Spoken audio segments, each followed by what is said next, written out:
Welcome to The Other Side, Mississippi Today's political podcast. I'm Bobby Harrison. I've been a stranger to this podcast in recent weeks. I got some other duties at Mississippi Today, but I'm proud to be here for this podcast with some good friends. I'm here with, first of all, Jeff Pender, my colleague and longtime friend at Mississippi Today. Hey, Bobby. Hey, Jeff. Welcome how you doing? Back. Happy to be here. And Jeff, we have as our guest today somebody I've actually known longer. I've known you, which is saying a lot, is Dr. Randy McCoy. Dr. McCoy is a former superintendent of schools in Tupelo. He was a longtime educator. He was superintendent also in Clinton and Brookhaven and even out of state, some other places. We won't go into all of them. Dr. McCoy, how you doing? I'm doing well. Thank y'all for having me here today. We're happy you are here. We're not here to talk about education, at least not. We may talk about education sort of an offshoot, but we're here to talk about the Public Employees Retirement System. Dr. McCoy is a member of the PERS governing board. First of all, before we get into the details, Dr. McCoy, explain how you explain about the board and how you got to be on the board. Well, the board is currently made up of 10 different members, and each of the members have to run a statewide election. And I am one of two of retired members that represent retirees. Now, once you become a member of the board, you become a fiduciary, which means you represent everyone. You don't represent just the particular group that sent you there. There are two appointed on there, or one appointed by the governor, and then we have the state treasurer on there. In order to get there, you have to have a desire to serve. You have to have a desire to try to make sure that the people that have invested their lives for the state of Mississippi and are going to draw retirement, we are charged with managing the assets, which are about $34 to $35 billion as of today. And then your term is 6 years. So I replaced Dr. Virgil Ballou, who was a superintendent at Clinton long time, and I also replaced him in Clinton. So when he retired off the board, I decided to run. I've served 2 terms, and my term comes to an end in June. So I am currently beginning to get ready to run again for my 3rd term. And you are here, just for the record, you're here as a member of the PERS board, which PERS, I mean, a lot of times people just kind of glass over when you say PERS, but it's a big deal in the state of Mississippi because not if they're in it. They usually pay rapt attention then. It's a retirement system for most state employees, including the IHL and community college folks, the local government, city and county, and the school districts, local school districts. So it covers, I mean, essentially about 10% of the state's population, best I can figure, are direct members of PERS, and that's not even counting their family members that would depend on those retirement checks at some point in time. So it's a huge deal in terms of its impact in the state of Mississippi, and it's been in the news a lot lately. Y'all have $35 billion in assets, but in assets, but you also, there's people talk about $25 billion in debt, and there's some are concerned about the long-term sustainability of PERS. So there's some issues going on with the legislature to address some of those issues, and you here as a member of the board, but not speaking for the board because you're in the minority in terms of your opinion of what's going on in the legislature right now. I need to emphasize that I am not a representative of the board. Anything that I say today is a personal opinion. The board speaks through its minutes. I am not authorized by the board to represent or speak for them. The executive director and the chairman of the board handle that. So what I say today is as a retiree, and I just happen to have attended all the meetings and have all the public documents in my possession. So my personal opinions are just that, personal opinions and the way I feel about the situation. Well, Dr. McCoy, here, as Bobby said, it's a big deal in the legislature this year. One of the primary things they've been talking about, and the Senate has a bill. It would create a new tier of employees moving forward, totally change benefits for people hired after like March of next year. They're calling it Tier 5. We'll probably say that a lot, but essentially change benefits for state retirees moving forward. And the proponents of that are billing it as a way to right the ship and give it long-term more stability. Maybe you could help us explain what they're proposing first off. What is being proposed in the Senate right now is to go to what's called a hybrid system. We currently have a defined benefit, which means any state employee can use the formula, and they can take their top 4 years, they can take the number of years service, they can essentially multiply that out, and they'll have extremely close numbers as to what they will draw each month from public employees' retirement system. The hybrid system is going to be one where only 4% of that will be defined benefits, and 5% of their 9% contribution will be money that they control themselves. It's called a defined contribution. Like a 401k type. It would be very similar to Sure, that, yes. So that's what's being proposed. Now, what goes along with that is in my mind, a severe reduction in benefits. Right now, the defined benefit, the people that are currently employed, the legislature keeps promising that they are going to honor the money that they owe those individuals. And that's the debt. They owe it to the individuals already. They have already earned it. What they have proposed is 4% will be a defined benefit, and the folks will be able to determine what they're going to get from that 4%. And right now, this is the thing for me. Retirees, what hurts a retiree most is inflation. Inflation erodes the retirement income because you're on a fixed income. If it's 3% inflation this year, your purchasing power next year is only 97% of what you've got. So that is a critical difference. Right now, there is a 3% cost of living automatically to retirees and active workers, and it's compounded each year. So that is a hedge against the erosion of their retirement income. In what is being proposed, there is no protection against inflation, none whatsoever. There's no guaranteed cost of living increase. No guaranteed cost of living. So that's one thing that I oppose. I think it's someone that gives 30 to 35 years of their life deserve to have some sort of protection against their retirement income erosion through inflation. And just to reiterate, I think we said it, but just because we're talking about people's livelihoods, this would be for the new system for new hires. It would not impact the people who are in the system now. That is correct. Yeah.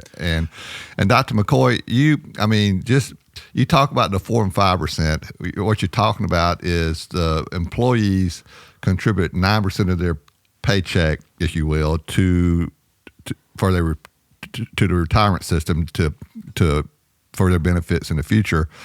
And for that 9%, they get a guaranteed amount of money when they retire every month.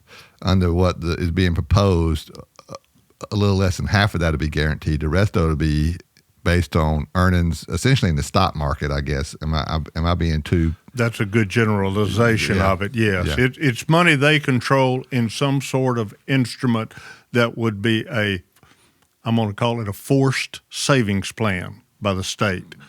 So that's correct. Probably in the stock market. If they're young, it'll be more risky investments because that has higher returns, and then as they get closer to retirement, they'll probably go to more stable value, that sort of thing, because they don't want to lose the money that they have in the stock market at that time. And you and some other people have voiced concern that this might impact us, especially school districts, but just government in general, ability to hire people in the future. To keep them. Probably more to the point. Quite honestly, we don't have any statistics about that. I don't think as long as I was superintendent, anyone ever asked me as a brand new hire right out of college, oh, tell me, how much is my retirement going to be? I don't think they've ever said that. What I said to them was, you stay with us for your whole career, you will have a good retirement. Now, one of the things, this good retirement that we have currently, in my mind, our public servants that work for school districts, counties, cities, the state are underpaid when you look at every state surrounding us. The cost of living that's guaranteed, in my mind, helps make up for that because it says that our retirement income is not going to be eroded. So that helps make up the difference if you work for us for a lifetime and get your 30 or 35 years in. So that is the correct thing, because now when a person comes in, they'll get the 4% guaranteed for life. 5% depends entirely on their stock selections, entirely on the stock market, and the state is not putting $1 into that 5%, not one. They are putting about 1.25% of payroll into the 4%. So that is a great reduction in the amount of money that the state is actually putting into the retirement system. So that is, to me, a big issue for retirees when I look at people that are going to be giving their lives to public service.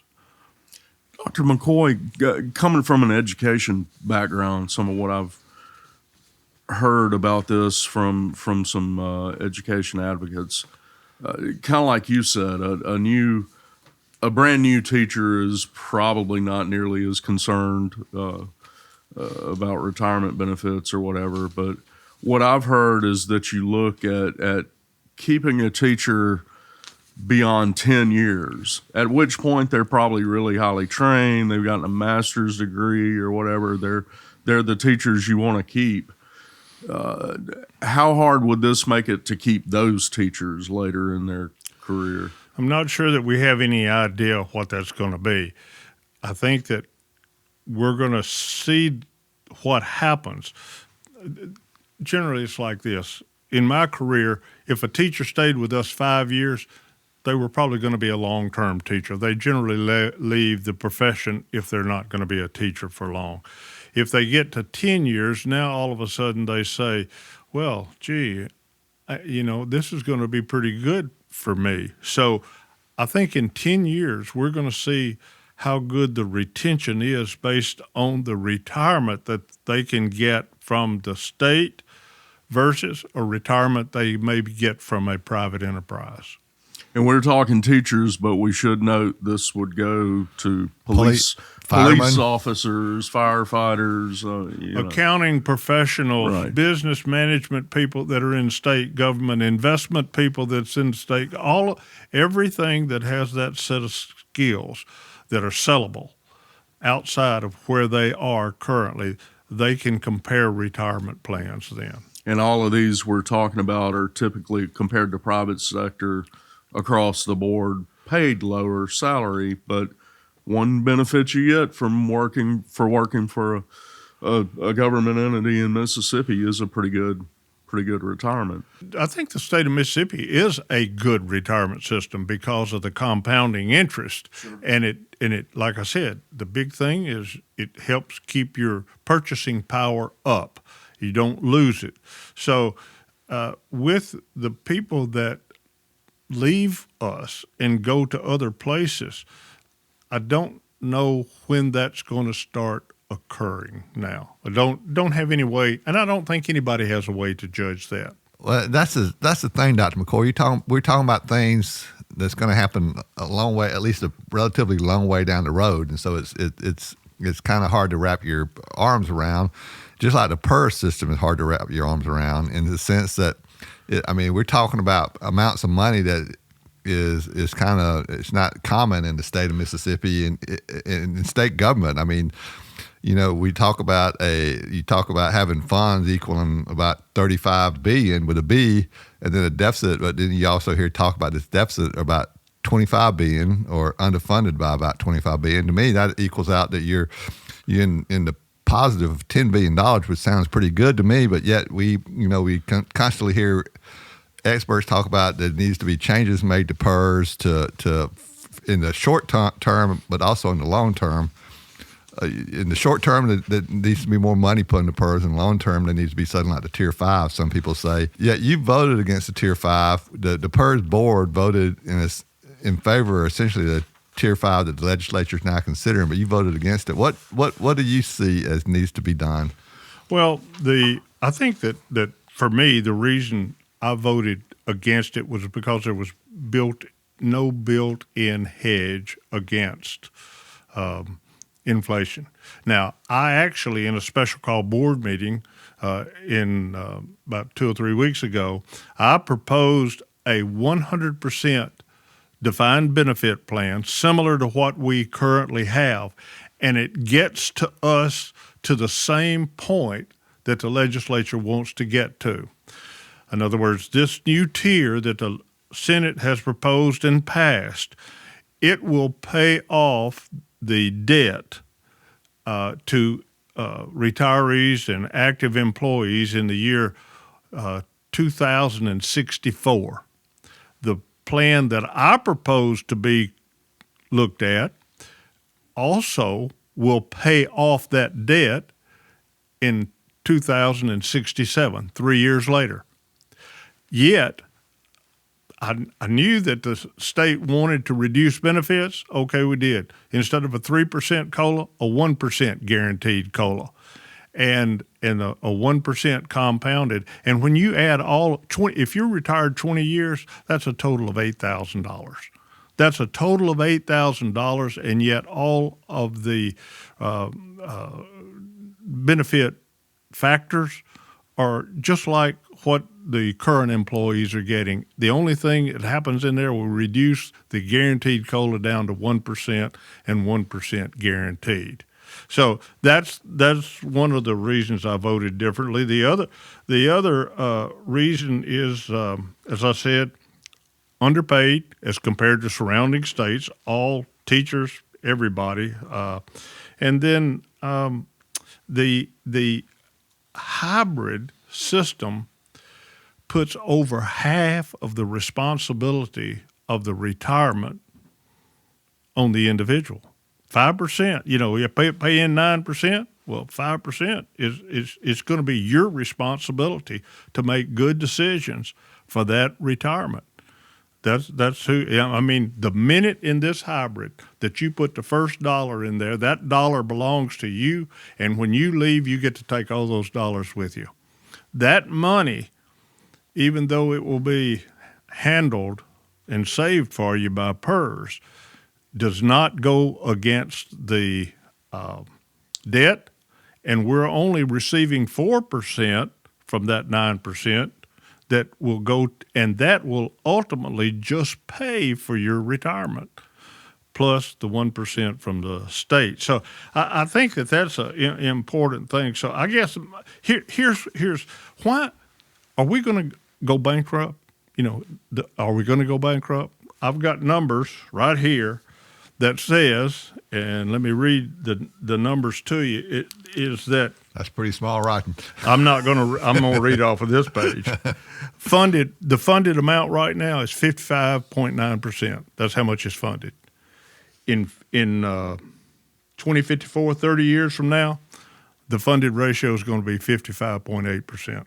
If we don't do anything, it's going to be exactly the same. Now, the difference is the debt is going to be much larger, but according to the actuary, our assets are going to be much larger. Instead of $34 billion, they're going to be $48 billion, and you'll have a same sort of debt. The debt will continue to grow. So paying off the debt is important in case we ever have bad years in the stock market. The only place the money comes from for PERS is contribution of employees, contribution of the employers, plus investment returns. That's it. With the latter being the bulk, right? Investment returns, and not the bulk of where the assets come from. Let me think. I think you're right. I think investment returns gives us about 55%, 58% of the money that goes toward PERS right now. Yes. Dr. McCoy, we're funded now at 55%-ish. Experts, I guess, say we ought to be up around 80 or whatever. But now the 55%, if I'm remembering correctly, part of that is we changed the way we look at it. The actuaries changed how they look at it, and that kind of hurt us. And it was not a function of how PERS is doing. It's just a function of how they count it, right? How they estimate it, if you will. Yeah. I call that actuarial manipulation. I mean, realistic. Although some say it's a better, more conservative way to look at it. Some people say it's a more accurate way of looking at it, which, in other words, we said that we were going to get more money in from investments every year. So we moved it from 7.5% down to 7%, meaning we're going to have less. And when you have less money coming in, then that means that the liabilities are going to get larger because you won't have leftover money after you pay the retirees' and this is benefits. Just estimating projecting we're going to have less money coming in. Everything, all of these specific numbers, this was based on June 30th of 2024. That's once a year these numbers come out. And these numbers have all changed since that day because the stock market's up and down, the amount of people that's paying in is changed. Everything changes. And yes, they are entirely estimates, but it's actuarial estimates based on the mathematical formula. And as you just said, you can manipulate those numbers. One of the questions the senator asked me was, well, what if we move it back up to 7.5%, what we want to get in returns every year? I said, well, that'll reduce our liability from $25 billion to $20 billion, just with the stroke of the pen. That's all it does. It added $5 billion. Now, some of the senators and even the lieutenant governor has said, we didn't know. There are 4 liaison members appointed to the board to come and meet with us. 4 legislative liaisons. Legislative liaisons, they get every piece of paper that board members get. They get it all. So somebody over there knew it. Now, whether they were telling each other, I don't know, but somebody over there knew. So the real question is, why do you need a Tier 5? Why do you need? You got to do 2 things, in my opinion. You ask, what do we need to do? First thing is we need to pay down that debt. Who owns the debt? The sponsor of the retirement program, according to the IRS, owns it. The person that established it is the Mississippi legislature. They own the debt. So in essence, the state of Mississippi owns it. Plus employers. See, every city, county, agency out there on their financial records have a portion of that debt because they've had employees. The city of Tupelo owns a portion of it. Tupelo's got a portion of it. Everybody's got a portion of it. So state workers does and everybody does. So, so the employers are going to have to pay that. And the state decides how much the employers are going to give in. So you got to pay that off. You want to pay it off let's say you want to get it to 80%. Okay, well, in 30 years, you had to put in $138 million a year to get it to 80%. If you want to pay it off in 20 years, it takes over $200 million a year. Now, that gets that to zero. Now, the second reason you want a Tier 5, or at least the legislature, I think, has been saying, is we want to make sure that we don't ever have any more debt. So how do you do that? Reduce the benefits and let the employee pay more and be responsible for more. Reduce our share. And that's what it does. 5% of the employee's contribution they control. Only 4% of that 9% is in the retirement. So that would reduce the growing debt. That is what is driving it. So the third part of this is, are we going to go broke? The answer is no. The actuary says not in 30 years. If we meet all of our assumptions, get 7% on average every year, the assets keep growing like they're doing, and all these there's 17 different assumptions that they put together, mortality tables and how many employees come in, how many leave every year, the retirement rate and all that sort of thing. So he says not for 50 years. So that is partly what drives me and I believe it's a knee-jerk reaction to what some people call this dire situation of PERS. To me, it's not dire. It's just we need the owner of the plan to pay what was promised. That's what I believe. So that's what has driven me to vote against the Tier 5. Dr. McCoy, one thing I've heard watching the debate in the Senate, in the legislature this year, one thing that keeps getting reiterated over and again is, well, what we're doing with Tier 5 is what the PERS board recommended and sent to us. What's your take on that? I mean, that is correct. The majority of the board endorse this. What the motion actually says is if the legislature proposes something that is similar to what was shown us by the actuary, is that the board would, this was what was told me. They said, the lieutenant governor has told 2 members of our board and our executive director, we're going to propose a Tier 5, and it's going to be a hybrid, and we don't want you to oppose it. The motion that was brought to us said not that we would recommend it, but instead of saying not oppose it, it said we would endorse it. So now we got a nomenclature issue that I have now. And yes, I've already seen one of the legislators said, we're only doing what this board recommended that we do. I've heard that repeated. I have too. Many times. Well, if you ask, I think that, and as I told the board when we were about to take that vote, I said, how can we endorse something that we don't know what it is? All it says is it's going to be similar. So, and the first proposal said that in the hybrid plan, that military leave could not be counted as part of service to the state. It also said that if you earned sick leave, that could not be added to your, in other words, if you earned 2 weeks of sick leave and you came to work every day, that does not get added. Those 10 days don't get added to your leave. Now, in the latest bill that I've seen, military will be added, but sick leave, if you've been there 30 years and you've got 150 days that you've worked and you've earned, where does that go? Nobody's told me. Do I get paid for it in a lump sum? There are state laws that govern that. So, there's some little issues with that bother me. So they can, they being the legislature, can say that we recommended it, but really in my mind, what we did was the board voted not to oppose it.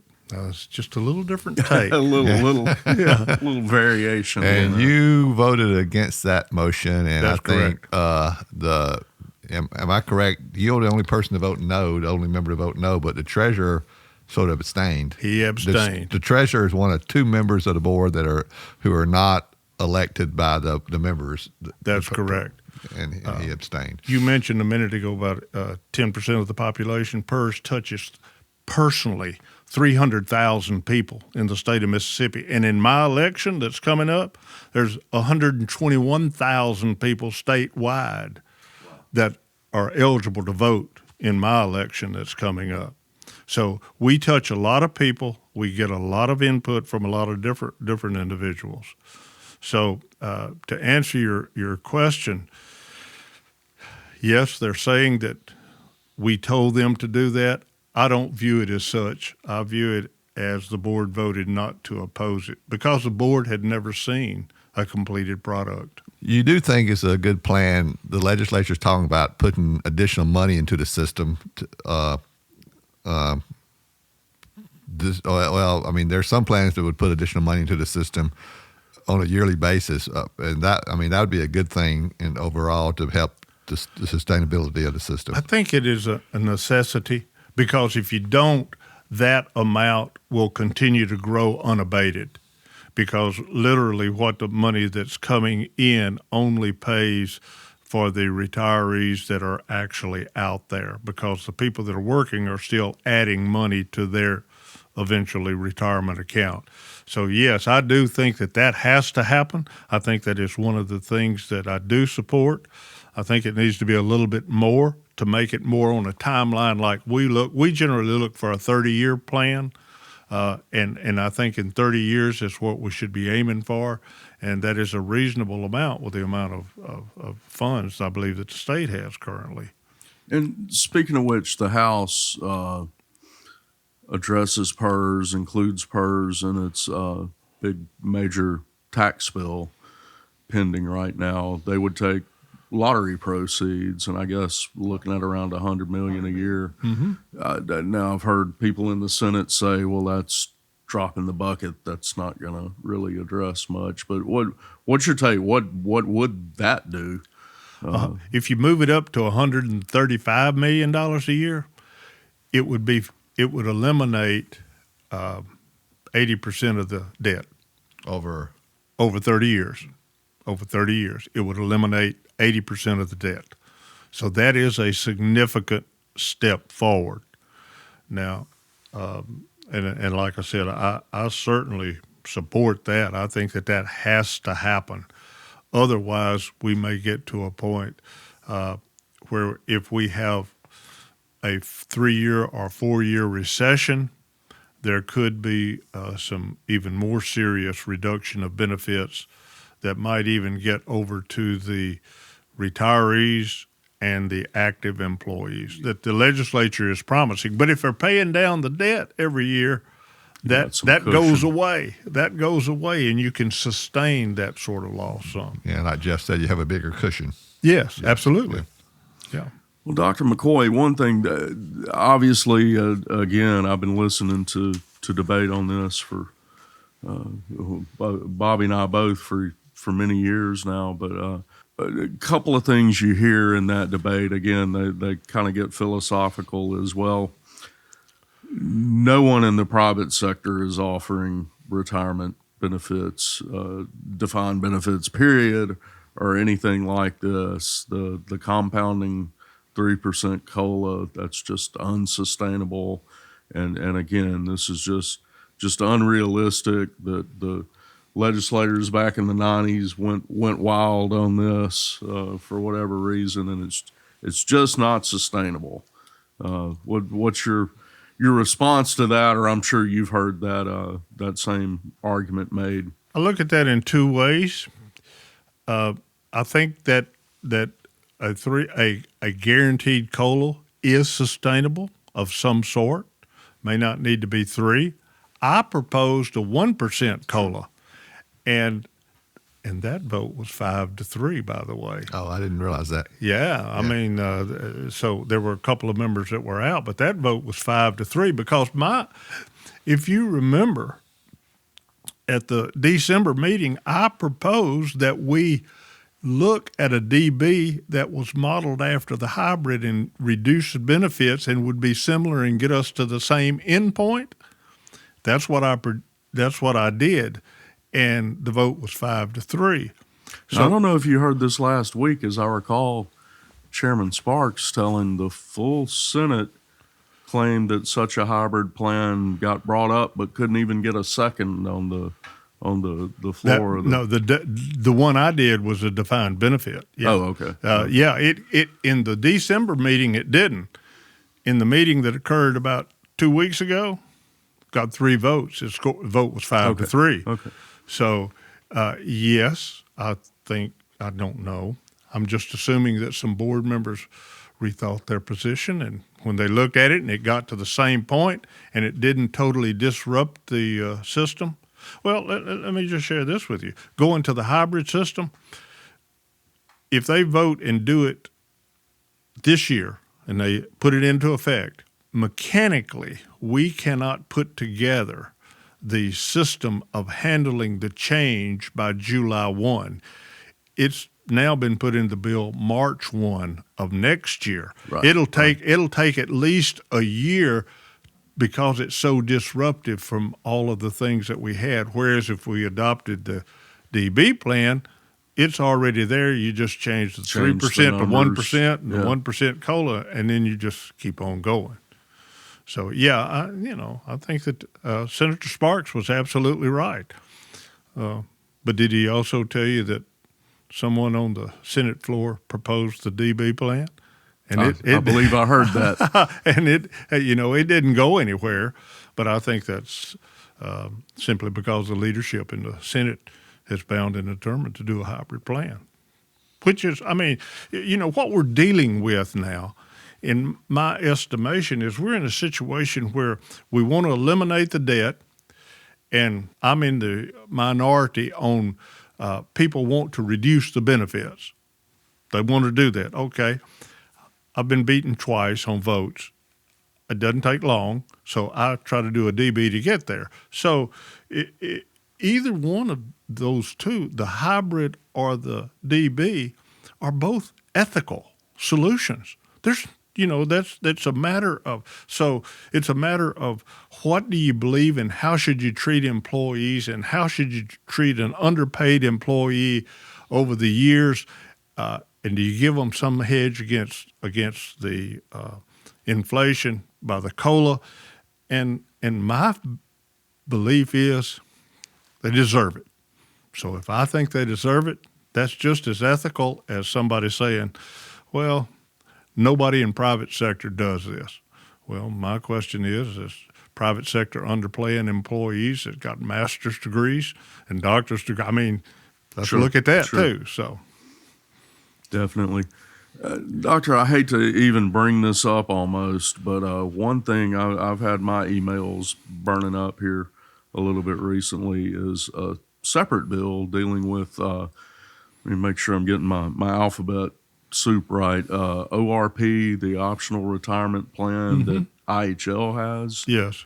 They're looking at some changes there that, from what I understand, have some higher ed people very concerned. That's a totally separate program from PERS, basically, right? It is. That plan, when the 9% comes in, the amount that from the contribution of the employer and comes is not the same as a PERS employee. And essentially what that bill does is make those two numbers the same. Employees put in 9%, and then they got a healthy dose of the other, which gave them what, in my opinion, is more than their fair share. Plus COLA. Plus, well. yeah. So that is just trying to level the playing field. Okay. And yes, if I were an employee over there and I'd been getting an additional 3 to 5% every year, think, boy, I got a good deal here. They're getting 15% in that range on that. Is that correct? I'm not going to argue with your numbers. Okay. Would that? I don't know the answer. Would that be for new employees? That change? That would be for new employees. Yes. Same deal. Yes. Moving forward. Yes. Yeah. It would. So yeah, there's a couple of the ORP is one thing that did need to be adjusted to just level the playing field. Slurp as well. Slurp. The special legislative. Honestly, the slurp, it involves only the number of people in legislature, and the amount of money there out of $35 billion is not even enough. The needle doesn't even budge. It never moves, with that right. But it might be a goose for the gander type thing if they're I think that is part of it. Sure. I think that's part of it. For those who don't know, SLRP is an enhanced retirement benefit for legislators. They pay a little extra to get that, but it's a pretty sweet deal for them. Yeah, so that I think that's part of it. Is what's I think that I have heard the leadership in the Senate say, we shouldn't have our own. We should be with everyone else. So I think that's right. I think that's right for sure. Dr. McCoy, we kept you longer than we promised, but we we appreciate your time and your And we expertise. could be here a lot longer probably on this topic. Senator High Bryan said that, the two ways he could help fix the PERS system would be to either stay in office, keep paying into it, or die. And he was choosing to try to stay in office. So I think that's yeah. Well, if you have any burning question, I would like to go ahead and answer that burning question. Let me briefly. Oh, there's one other thing that this doesn't have anything to do with PERS. It has to do with me as a retiree, and I don't know that this is the place or whatever, but the reduction in the income taxes as a state retiree, I don't pay any income taxes, so that doesn't help me at all. But yet, if they raise my gasoline taxes and raise my city and county taxes, all of a sudden, the retirees have got a tax increase. I mean, that's just my Lawhorn Elementary math looking at it. It just seems to me that it may be problematic for some of our retirees on that particular issue.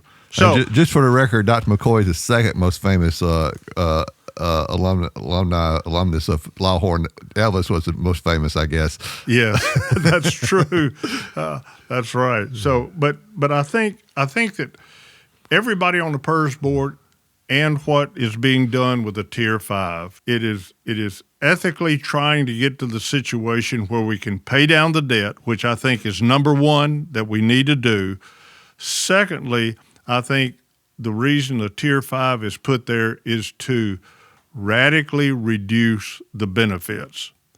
And I don't think that we have to make a severe cut with the benefits as the hybrid system does, and we can still reach the same point that is sustainable because we have reduced that. So that would be my message today. Once again, thank you for coming in. Yeah. We'll probably try and touch base with you on this topic sometime in the near future, if that's all right. That's fine with me, as long as you know that it's just Randy McCoy's opinion. Yes, sir. That's just Yes, talking sir. about. Yeah. Sure. Appreciate it, Dr. McCoy.